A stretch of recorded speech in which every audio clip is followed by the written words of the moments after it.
Los Angeles, the late 1930s. A hotbed of celebrity, sunshine and style. A metropolis in bloom. One of the most racially diverse cities in America. Despite its ethnic mix and the glitz and glamour of Hollywood, it is also surprisingly conservative. For the young generation, however, an explosive musical form invading from the East Coast is shaking up the old order. Jazz. This is a period of American segregation, where segregation is written into the laws, it's certainly written into the social customs as well. And at the heart of segregation is that if you're racialized as a minority, you're supposed to stay in your own quarter. This is what's expected in the public spheres of Los Angeles. But what's happening on the street, and certainly in the dance clubs, is something significantly different. During the 30s, it is when jazz artists like Cab Calloway, Dizzy Gillespie, and so many others begin touring the country. These musicians and artists are traveling from Harlem to Los Angeles, drawing crowds of not just African American youth, not just Anglo-American youth, but also Mexican-American youth. Color didn't matter. For people who were into jazz, color didn't matter. What mattered was your ability to express yourself and what was genuinely inside you, whether it was through dance, whether it was through music, even fashion as well. And in the jazz world, there is no fashion more striking than the Zoot suit. Popularized by the musicians themselves, for those drawn into this new subculture, it becomes an emblem of urban cool. The Zoot suit, with its baggy, ballooned out pant style at the thighs, tapering very closely to the ankle at the knees, oftentimes with the long tail coat flowing, the gold or silver watch chain that young men often twirled. It was all part and parcel of a different and unique kind of expression of American youth identity. For the young people who wore this clothing, for them, it was liberating in a way that they felt a sense of pride. Now, this flies in the face of segregation now. You're a racialized young person strutting down the street in your finery, and what you're saying to the American public is, notice me on my terms. As Los Angeles enters the 1940s, the Zoot suit becomes a common sight across the city. In Mexican neighborhoods, a new self-assured and independent generation is being liberated by the jazz subculture and develops its own distinctive look and attitude. And as US citizens, these youths are keen to play their part in the American dream. Whereas Mexican parents were often quite conservative and had conservative religious values with the Catholic faith, the second generation were American-born and they considered themselves as such. This was a time when many Mexican immigrant parents expected their children to remain home until they got married, and Mexican-American youth wanted to be American teenagers. These were individuals that were looking to engage in American consumer culture, to go downtown to public venues, to intermingle with whites, to intermingle with blacks. Yet they face obstacles. The Mexican community has long been viewed as a threat to the white Los Angelinos at the top of the social ladder. Although California itself had been a Mexican territory in the previous century, by the early 1900s it became a predominantly white domain. The decade-long Mexican Revolution of 1910 to 1920 saw huge volumes of refugees seeking solace in the US, where they are immediately regarded with suspicion.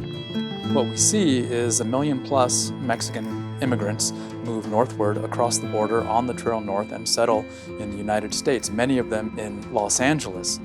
These folks land in LA in the 19-teens, in the early 1920s, and like any other immigrant community, they put down roots, and they were constantly bombarded with the question, what role, what position do they have in Los Angeles and Southern California society? By the 1930s, California's so-called Mexican problem dominates public debate. Prominent voices in local government, academic institutions, and in the press express grave concerns over these newcomers. They believe that Mexicans are inferior, that they will bring down the quote-unquote racial stock of the American nation more generally. Mexicans are not only inferior, but they're dirty, they're lazy. They will ultimately put into peril in some form or fashion the greatness of the American Southwest. The children of these immigrants, the first generation of Mexican Americans, yearn to be modern Los Angeles teenagers. And although they find a home in the jazz subculture, like their parents, their lives are severely limited by the city's racial restrictions. Los Angeles is a quite segregated city. You had a number of public places that often would just turn Mexicans away, movie theaters that would say Mexicans could not sit in the seats on the lower level, that they would have to sit in the balcony. Swimming pools were a similar story. Oftentimes, Mexicans and blacks were not allowed to use public swimming pools unless it was a day before the pool was going to be cleaned. If you were out in public spaces and there is a white person walking in your direction and you're walking down the sidewalk, the expectation was that you would defer to white privilege, as you would just simply step off the sidewalk and into the street or the gutter and let that person pass, and then you step back on. Segregation had an impact on all aspects of life. As these young Mexican Americans look to forge their own identity in such an oppressive environment, at the close of 1941, their city would turn even more hostile. At the close of 1941, their city would turn even more hostile. On December the 7th, the Japanese military launch a surprise attack on the US Pacific Fleet stationed at Pearl Harbor. And in this 90-minute raid, more than 2,000 Americans lose their lives. On Sunday, December 7th, 1941, a state of war has existed between the United States and the Japanese Empire. By the time President Roosevelt announces that the United States is entering World War II, the shocked citizens of Los Angeles are living in a state of fear. There was a great sense of insecurity, fragility on the West Coast after the Pearl Harbor attack. Imagine this Japanese fleet had stole undetected all the way from Japan, across the northern Pacific, and then descended on Oahu and bombed the US Navy and bombed its airfields undetected. The battleship fleet that was attacked at Pearl Harbor had been based here in Los Angeles. The battleship fleet was headquartered at Long Beach, California, as well as San Pedro, and it was moved in May of 1940 to Pearl Harbor, Hawaii. So many of the people that died on the ships had families here in Los Angeles. It put the city on edge. If it could happen in Pearl Harbor, Hawaii, why couldn't it happen in Los Angeles? Believing that Hawaiian spies were gathering intelligence for the Japanese military in the months prior to the Pearl Harbor attack, the US government fears that there are similar enemies on the mainland. The 19th of February, 1942, having already ordered the removal of all Japanese immigrants from California the previous month, President Roosevelt signs Executive Order 9066, which displaces Japanese Americans from their homes and forces them into internment camps across the West Coast. The decision to remove non-US citizen Japanese from California, and then the decision to intern Japanese Americans.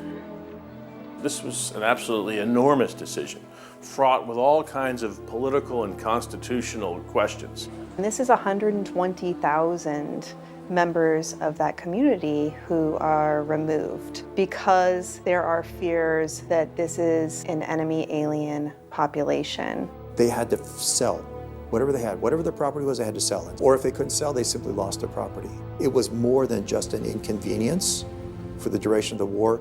Whatever industry they had, whatever businesses they had, whatever real estate they had, gone.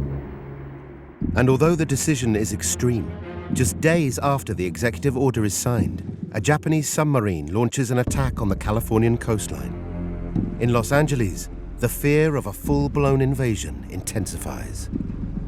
It was the first attack on American soil by a foreign country since the War of 1812. This was just thought impossible. It scared the living daylights out of people. They're here, and as Japanese and Japanese Americans were being removed, eyes then turned to the other enemy within, and that was seen as Mexican youth. The concern over the newly emboldened zoot suit-clad Mexican Americans transforms overnight into fully fledged moral panic. As hysterical reports circulate of violent gangs, robberies, and knife attacks, Los Angeles goes to war with these teenagers. This is an enemy that must be fought on our own shores. It is up to the American people to remain vigilant. It is up to the Los Angeles Police Department to get a handle on this alleged Mexican crime wave. Los Angeles, 1942. Following the attack on Pearl Harbor and America's entry into the Second World War, the city's inhabitants feel exposed to attack. As potential enemies are incarcerated in internment camps along the West Coast, in this febrile atmosphere, a new threat is detected: the young Mexican Americans in the east of the city. With their jazz slang, their zoot suits, and their short skirts, these supposed delinquents are identified as a criminal menace. There is a need, particularly after the internment of Japanese Americans, to find ways to make people feel safe. And that next to Japanese Americans in Los Angeles and throughout much of California, in fact, zoot suiters are considered to be public enemy number 2. In many ways, this concern with Mexican American juvenile delinquency appeared out of nowhere almost, or at least it appeared to appear out of nowhere. And it was very much, I think, a symptom of wartime hysteria, of the xenophobia that often accompanies wartime. And it was also produced very much by the people who wanted to sell newspapers. The newspapers share a lot of the blame, but people wanted an enemy. Each writer was trying to top the other with flamboyant language, made up stories, and it did not reflect what was truly going on. A lot of it was based on pure fabrication. But the sad part is it created racism against Latinos. This comes at a time when American values are being redefined. The nation is looking for good citizens, hard workers, and committed supporters of the war effort. And conservative and Christian values are celebrated. There was a tremendous emphasis on conformity in the United States during this period. And it makes sense, of course, that there was, the United States government was tremendously invested in getting all the citizens in support of the war effort. And then you've got this self-expression that's happening on the streets, which people are reading as they are not like us and they are not joining us in our effort to express our Americanism. If they're not serving in the military, in the armed forces, if they're not working steadfastly in the war industry, what is it that they're doing? They can't be helping win the war. People were expected to make sacrifices for the war effort, including using fewer textiles, less fabric in their clothing. The fabric had to be used for soldiers' uniforms, for parachutes, for blankets, and the Zoot look was very flamboyant, it was extravagant, and it appeared to fly in the face of the demands to sacrifice for the war effort. Although the Los Angeles news media demonizes these youths, outside of a few minor felonies, they lack any significant incidents to substantiate claims of a major crime wave. This changes in the summer of 1942 with the case of Jose Diaz, a 22-year-old Mexican immigrant who is about to enlist in the U.S. Army. Jose Diaz, he was the oldest child of his family, and by all accounts, he was the ideal older brother. Because he was born in Mexico, he was not yet a citizen of the United States, but nonetheless, he volunteered to serve in the U.S. Army because this was the only country he knew, and he felt a loyalty to this country, and so that's the kind of young man he was. When his family moved to Los Angeles, like a lot of other Mexican immigrant families, they moved around for a time. By the time Jose was a young man, he and his family were living at Williams Ranch. It was a large ranch, and they had several families of farm workers living there. So you had a Chinese family living there, you had an Italian immigrant family living there. You had half a dozen or so other Mexican families living there. So in some ways, it was almost like a small rural village. And on Saturday, August the 1st, 1942, a birthday celebration is held in the heart of this rustic community. Due to report to the Army Recruitment Office after the weekend, for Diaz, it represents one last chance to party before his military service begins. This is a family celebration. All the neighbors are invited, all families invited to come out to this ranch. The food is set out, there'll be dancing as well. As the celebration spills into the early hours of the morning, the atmosphere is suddenly changed by the arrival of some unexpected guests looking for trouble. A fight breaks out, a small riot, if you will, where suddenly a number of these young people attack the partygoers. In the aftermath of this fight, partygoers are trying to picking themselves up, they're trying to see who's hurt, who's on the ground. They find the body of Jose Diaz, perhaps about 60 yards away, in a darkened spot, mortally wounded. He's unconscious. He'd been stabbed a couple times, brutally beaten. Someone runs off to find a phone to call an ambulance. The ambulance comes out and he's taken to Los Angeles General Hospital. It's 4 o'clock in the morning. He never regains consciousness and he dies. At any other time, the death of Jose Diaz may have attracted little attention. Yet in the summer of 1942, it becomes a symbol of the endemic Mexican crime wave being reported in the press. And for city officials and the LAPD, it also proves opportune, as their reputation with the wider public is at an all-time low. Los Angeles, despite the beaches, the palm trees, the great weather, the glamour of Hollywood, underneath it was very dirty. There was corruption at the highest levels, from the mayor all the way through the police department. There was a lot of vice in Los Angeles. Where there's vice, there's money, and people can be bought. Once Diaz's body is found, the police department realizes that this is an opportunity to uplift their image and to demonstrate that they have Mexican criminality and crime under control. Their response is to instantly go on the offensive. Police officers rampage through the neighborhoods of East Los Angeles, arresting any young Mexican Americans on sight. Following the murder of Diaz, the LAPD does in fact round up 600 plus Mexican American youth from across the city. 600 for the murder of one individual. When the police go on these dragnet raids, they begin to hone in on a number of youths from the 38th Street neighborhood. And they begin to call these individuals a gang. They refer to them as the 38th Street Gang. The press refers to them as the 38th Street Gang. They became evidence. They were upheld as evidence of uncontrolled Mexican-American youth in the city, a Mexican-American youth gang wave. The arrest of the 38th Street youths becomes a major media event within California, and it sets the wheels in motion for what will be the largest murder trial in the state's history.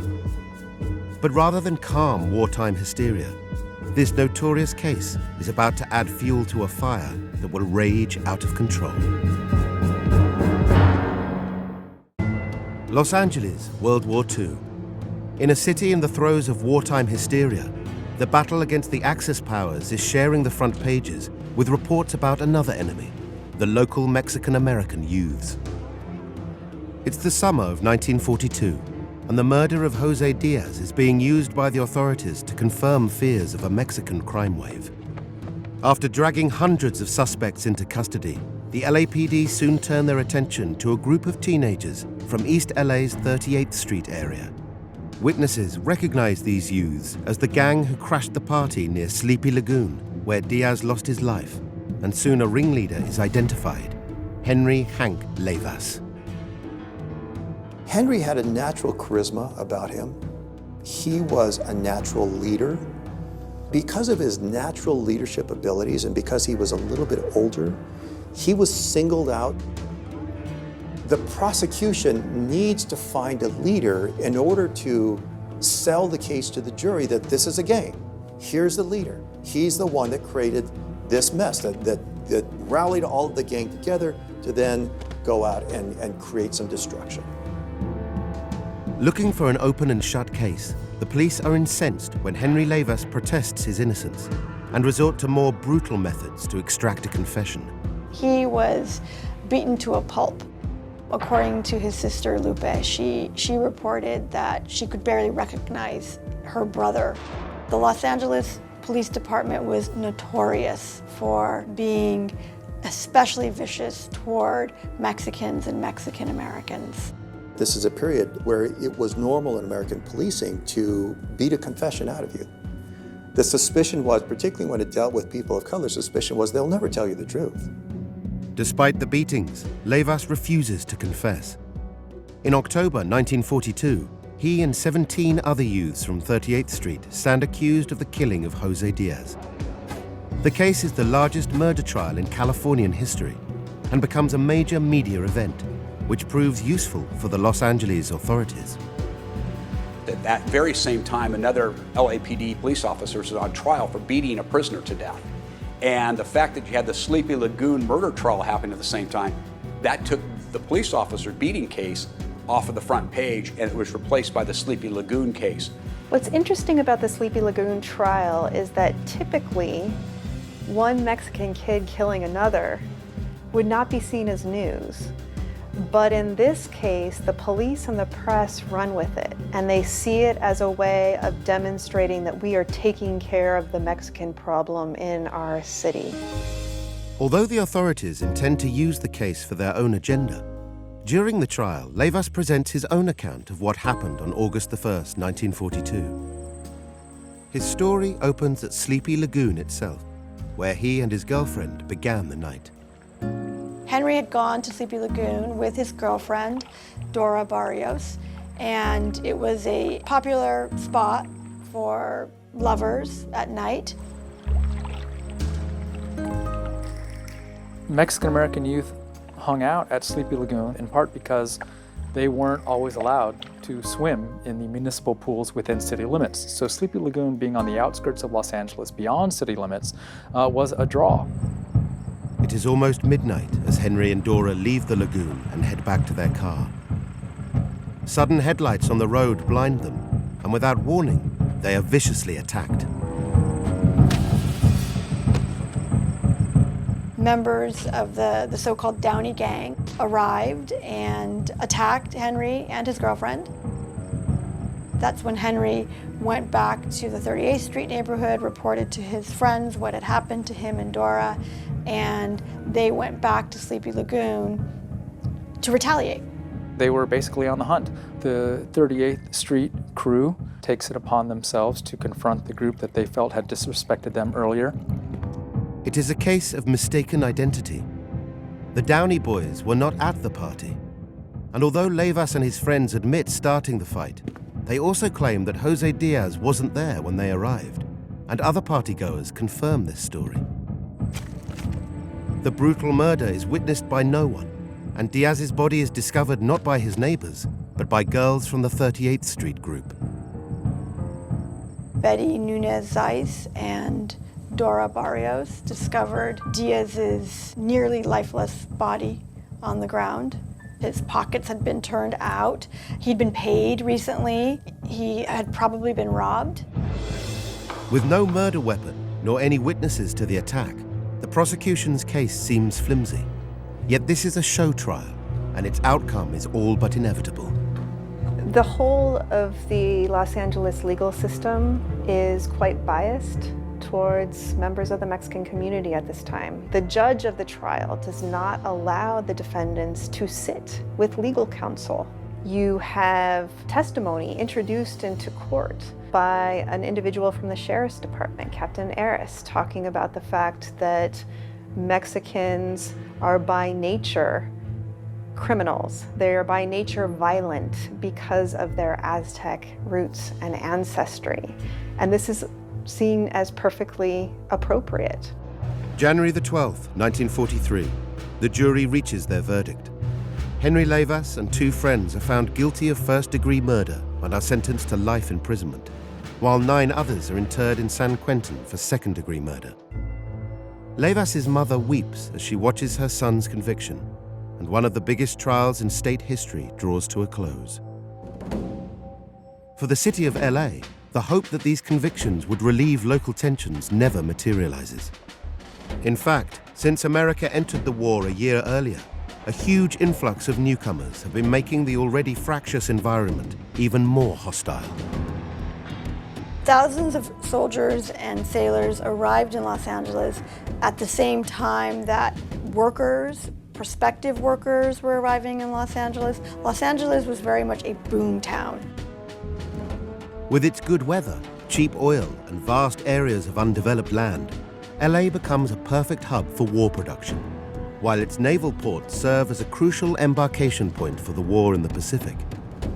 Bringing millions of temporary inhabitants into the city, this influx radically alters life for local residents. And for a Mexican-American community already feeling persecuted, a new naval training facility erected downtown intensifies racial divisions. There's an area of town still is known as the Chavez Ravine, and the Chavez Ravine was long a segregated area, first settled by Jewish immigrants to Los Angeles and then populated by Mexican immigrants as well.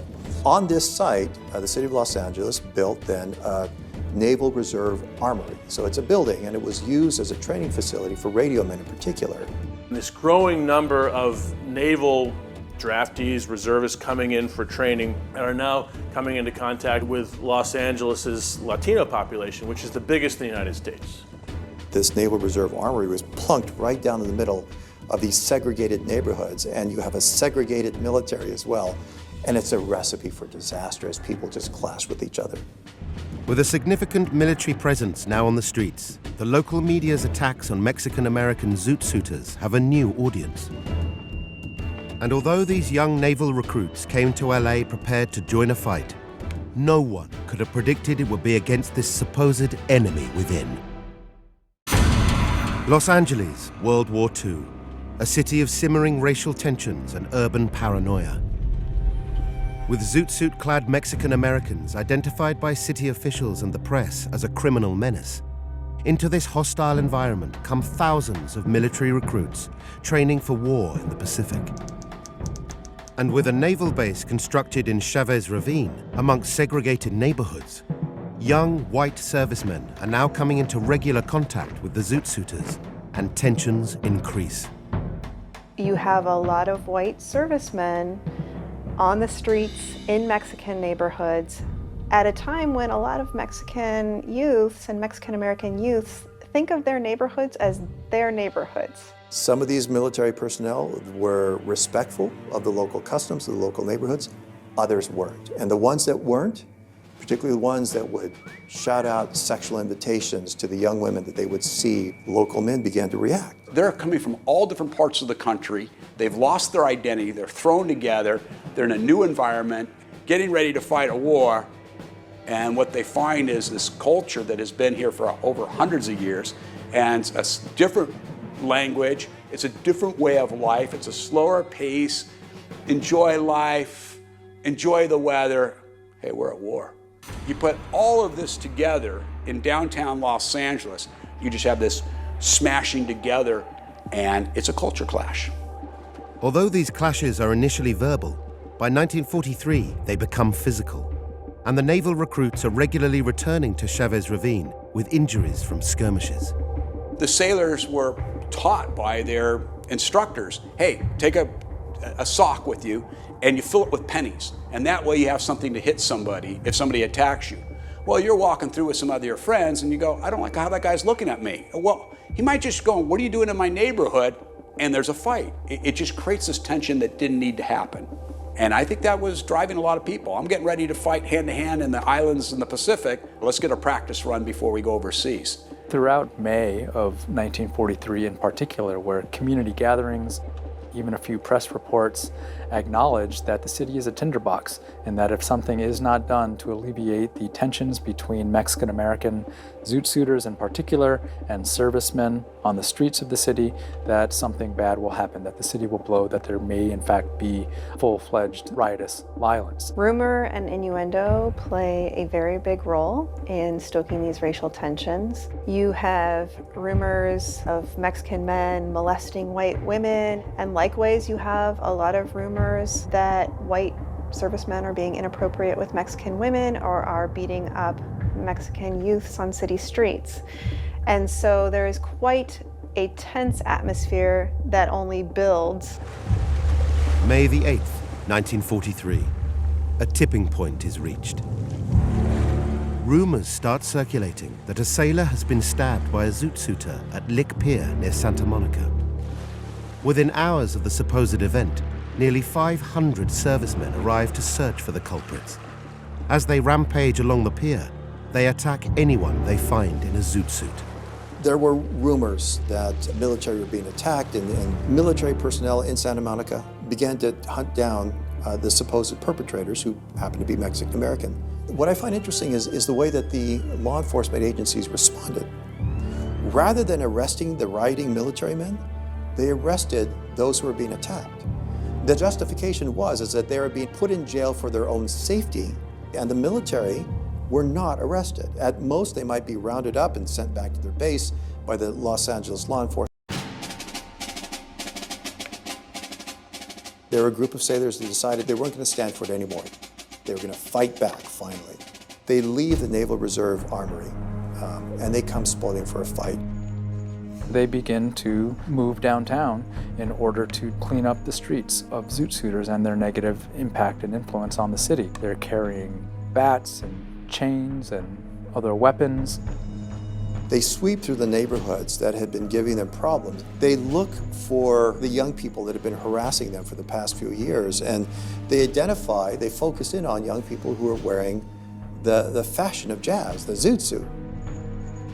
As they emerge from the Naval Reserve, they head directly to the spot where they had encountered the Zoot suiters, on the corner of Alpine Street and Figueroa. They went to Alpine Street. They didn't encounter anyone there, so they proceeded to fan out throughout the city and to hunt down Mexican-American Zoot suiters, and then Mexicans in general, and then people of color.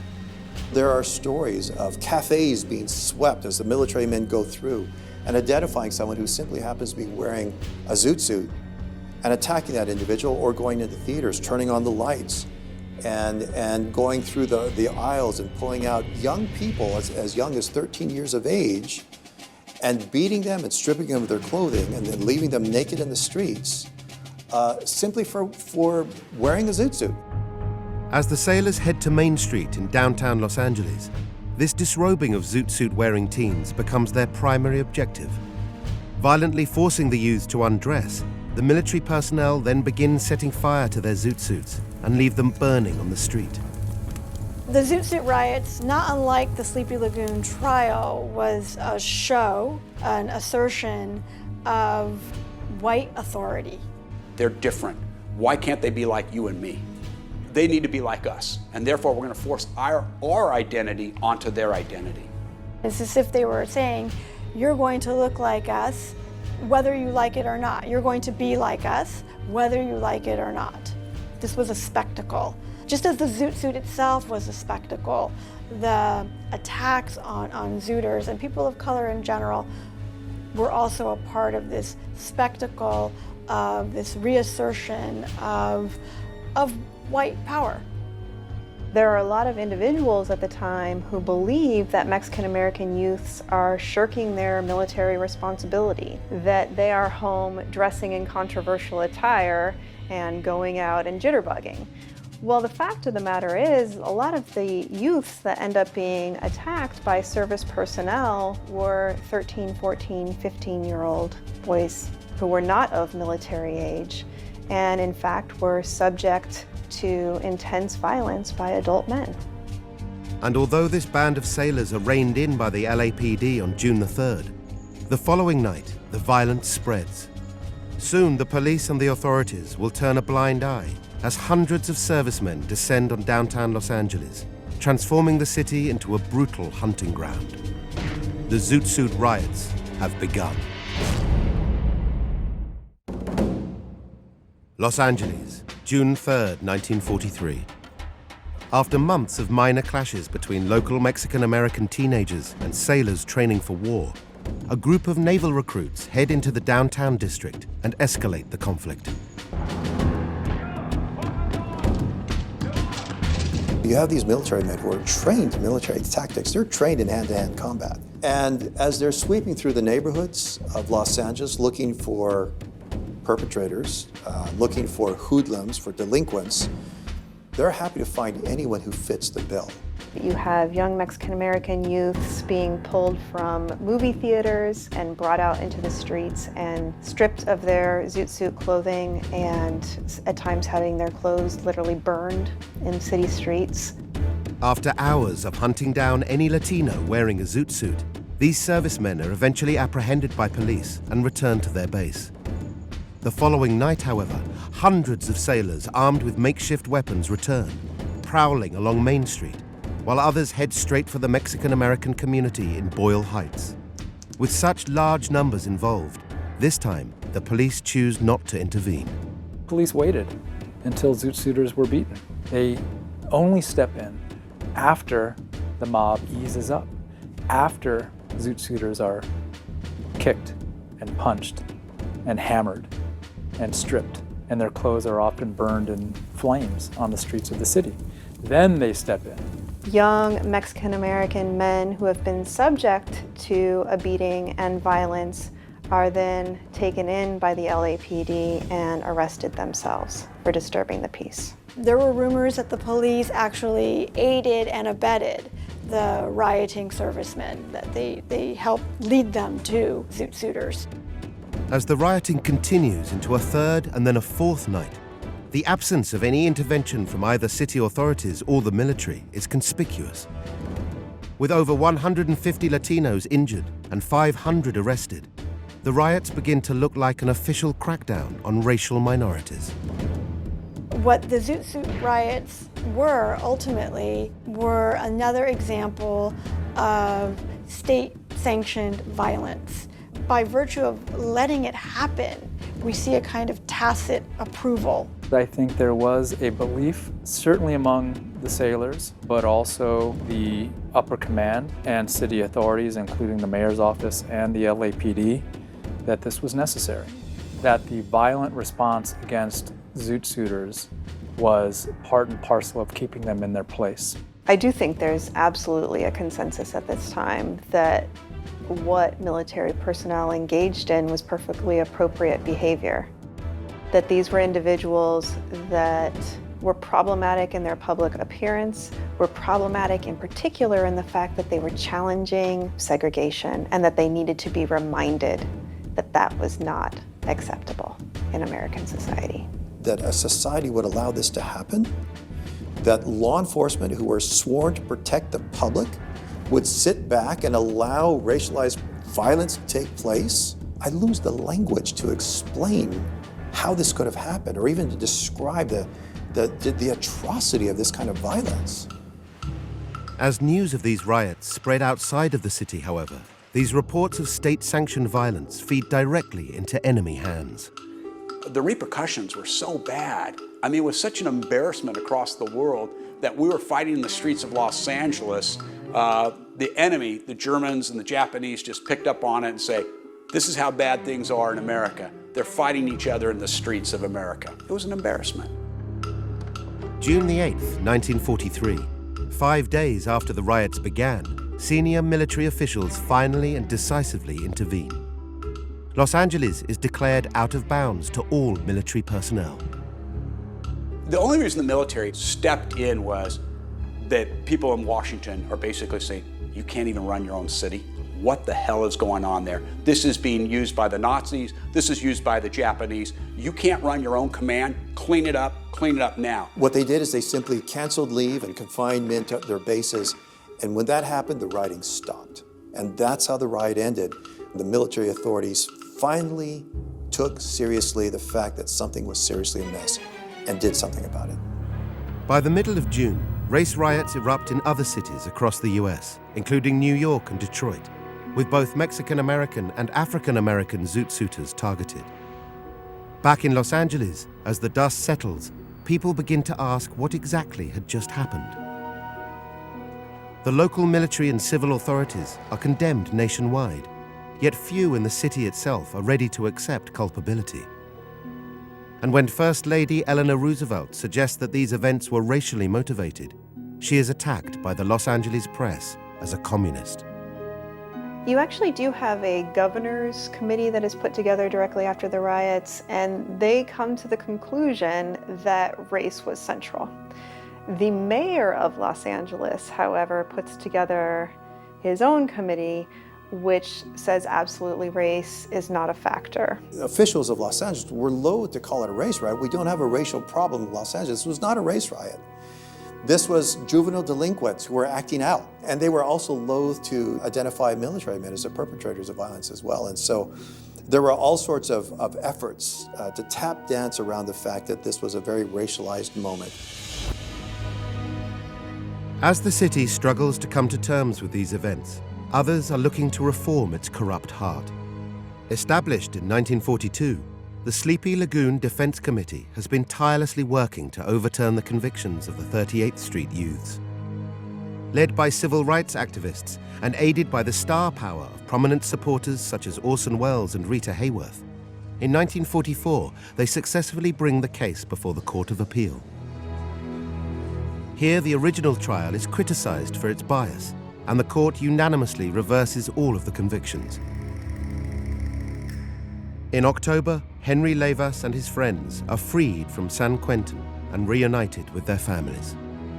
You had a number of Hollywood elites, a number of progressives, members of the Popular Front who had been following the Sleepy Lagoon case throughout the trial and really believed that this was a tremendous miscarriage of justice. These young people were convicted for the murder of Jose Diaz. They would have languished in jail were it not for this small cohort of committed progressive activists. They were not powerful individuals. They were simply citizens who saw an injustice. They showed what a small group of committed individuals can do in pushing a nation to live up to the fullness of its promises. As the 38th Street youths and their families rejoice, one man's murder remains unavenged. With no further criminal trial to re-examine the evidence, to this day, the killers of Jose Diaz have escaped justice.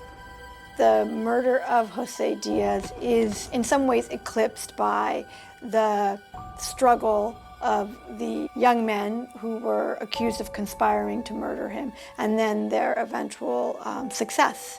You know, they were exonerated, they were freed from prison, and Jose Diaz was still dead. In the case of Jose Diaz, the mystery remains unsolved.